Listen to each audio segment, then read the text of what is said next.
आज हम बात करेंगे FSc part 1 chemistry chapter number 2, इसके MCQs and filling the blanks दोनों को हम सॉल्व करेंगे। Let's start. First of all we will solve the MCQs. MCQs number 1 is a filtration process could be very time consuming if it were not aided by a gentle suction which is developed if the paper fits tightly. Second, during the process of crystallization, the hot standard solution is cooled very slowly to get large size crystals, is cooled at moderate rate to get medium size crystals, is evaporated to get crystals of product, is mixed with an immiscible liquid to get the pure crystals of a product. ठीक हो गया। इसमें correct MCQ कौन सा है? Correct portion है हमारे पास B. It is cooled at moderate rate to get medium size crystals. इस तरह हमारे पास प्योर क्रिस्टल्स नहीं बन सकती, हम प्योर क्रिस्टल ऑब्टेन नहीं कर सकते, इसलिए उसको मॉडरेट रेट पे उसको कूल करना चाहिए, जिससे मीडियम साइज क्रिस्टल्स और प्योर क्रिस्टल्स ऑब्टेन होती हैं। ठीक हो गया। Third MCQs, solvent process is an equilibrium process and it is controlled by. अब सॉल्वेंट प्रोसेस जो है वो किससे कंट्रोल किया जाता है? डिस्ट्रीब्यूशन लॉ से। इसमें उन्होंने दिए हैं law of mass action, amount of solvent used, the amount of solute. Solvent process is an equilibrium process and it is controlled by law of mass action, amount of solvent used, amount of solute used, distribution law. तो इसका option सही जो है वो है सी, distribution law के according उसको control किया जाता है। MCQ number 4, solvent extraction method is particularly useful techniques for separation when the product is to be separated। अब जो है हमारे पास सॉल्वेंट एक्सट्रैक्शन में हम कौन से जो सॉल्वेंट्स हैं उनको हम सेपरेट कर सकते हैं कि कौन से सॉल्वेंट्स के लिए सॉल्वेंट एक्सट्रैक्शन जो मेथड है वो यूजफुल है। ठीक हो गया, हमने ये ऑप्शन बताना है आप इसको। कौन से solvents? Non volatile are thermally unstable, volatile are thermally stable, non-volatile are thermally stable, volatile are thermally unstable।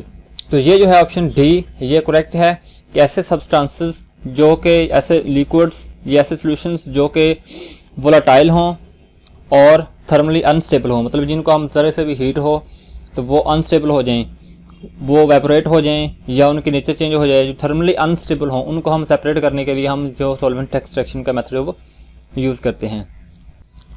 MCQ number 5, the comparative rates eight which the solute moves in paper chromatography depends upon RF value of salutes, size of crystals, temperature of experiments, size of chromatographic tank used. मैंने option पहले बता दिया है RF value of salutes.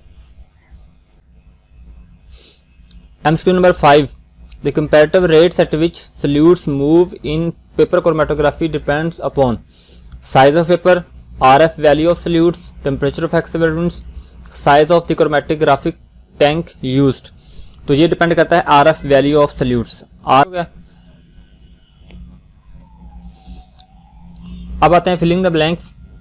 A complete characterization of a compound must include qualitative and quantitative analysis। दोनों analysis करेंगे तो फिर उसकी कैरेक्टराइजेशन जो है वो कंप्लीट होगी। कैरेक्टराइजेशन मींस कि हमने उसको एनालाइज करना है, तो एनालाइज दोनों एनालिसिस करेंगे उसके दोनों तरह से, तो फिर वो कंप्लीट उसकी कैरेक्टराइजेशन उसकी जो प्रॉपर्टीज़ हैं वो शो होंगी। ठीक हो गया। क्वालिटेटिवली करेंगे और क्वांटिटेटिवली भी करेंगे। क्वालिटेटिवली हम क्या करते हैं कि उसमें हम डिटरमाइन करते हैं कि कौन कौन से एलिमेंट्स इसमें प्रेजेंट हैं, कार्बन है, हाइड्रोजन है, नाइट्रोजन है, कौन कौन से एलिमेंट्स प्रेजेंट हैं, इससे इसको कहते हैं क्वालिटेटिव एनालिसिस। सेकंड है क्वांटिटेटिव एनालिसिस। क्वांटिटेटिव एनालिसिस में हम क्या करते होते हैं कि हम डिटरमाइन करते हैं कार्बन कितने ग्राम प्रेजेंट है, अगर हाइड्रोजन है तो वो कितने ग्राम प्रेजेंट है, नाइट्रोजन है तो वो कितने ग्राम प्रेजेंट है, मतलब हम क्वांटिटी मेजर करते हैं, इसको कहते हैं क्वांटिटेटिव एनालिसिस। ठीक हो गया। तो किसी भी कंपाउंड को स्टडी करने के लिए हमें दोनों एनालिसिस करने पड़ते हैं, क्वालिटेटिव एंड क्वांटिटेटिव। पहले हम क्वालिटेटिव करते हैं ताकि हमें पता चल जाए कौन कौन से इसमें एलिमेंट्स प्रेजेंट हैं, उसके बाद फिर हम क्वांटिटेटिव करते हैं कि वो एलिमेंट्स कितने कितने ग्राम्स प्रेजेंट हैं। ठीक हो गया। अब बात करते हैं duration. During filtration the tip of stem of funnel should touch the side of the beaker to avoid splashing. अब ये कहते हैं कि जब हम फिल्ट्रेशन का प्रोसेस स्टार्ट करते हैं तो फनल की जो टिप है, वो स्टेम जो है वो बीकर के साथ क्यों टच होनी चाहिए, वो हम उसको सेंटर में क्यों नहीं रख सकते। अब सेंटर में रखेंगे तो उससे स्प्लैशिंग प्रोड्यूस होंगे जो बाहर की तरफ आ सकते हैं आपके हाथ पे, या वैसे वो सॉल्वेंट हमारा ज़ाया हो सकता है, वेस्ट हो सकता है। इसलिए उसकी जो स्टेम है फनल की, should touch the side of the beaker to avoid splashing.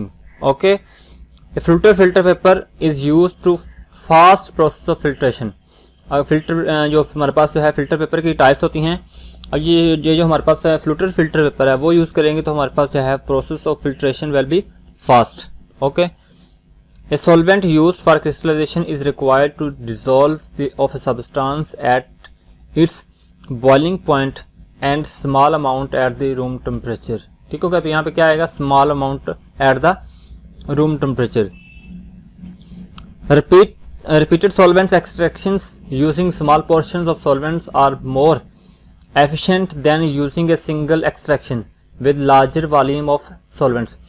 इसमें है कि हम जो solvent extractions है उसको हम portions कर लेते हैं, 2-3 portions में उसको हम solvent extractions को करते हैं, small portions यूज करके उसके solvents के।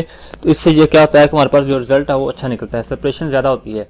ऑर्गेनिक को हम एक्वस से नॉन एक्वस से या ऑर्गेनिक को इनऑर्गेनिक सेपरेट करते हैं तो हमारे पास जो सेपरेशन जो है वो अच्छी होती है। ठीक हो गया, इसलिए उसको कहते हैं एफिशिएंट, ज़्यादा एफिशिएंट होती है इससे कि हम उसको सिंगल ही एक्सट्रैक्शन में परफॉर्म करें। ठीक हो गया, तो ये एमसीक्यू से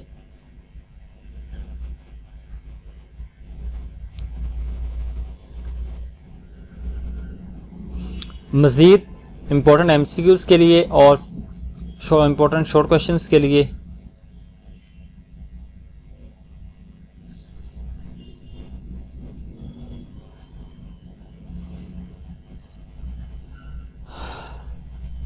for more important MCQs and for solved exercise of chemistry FSC part 1, you should subscribe the channel so that you can get videos, you can get updates.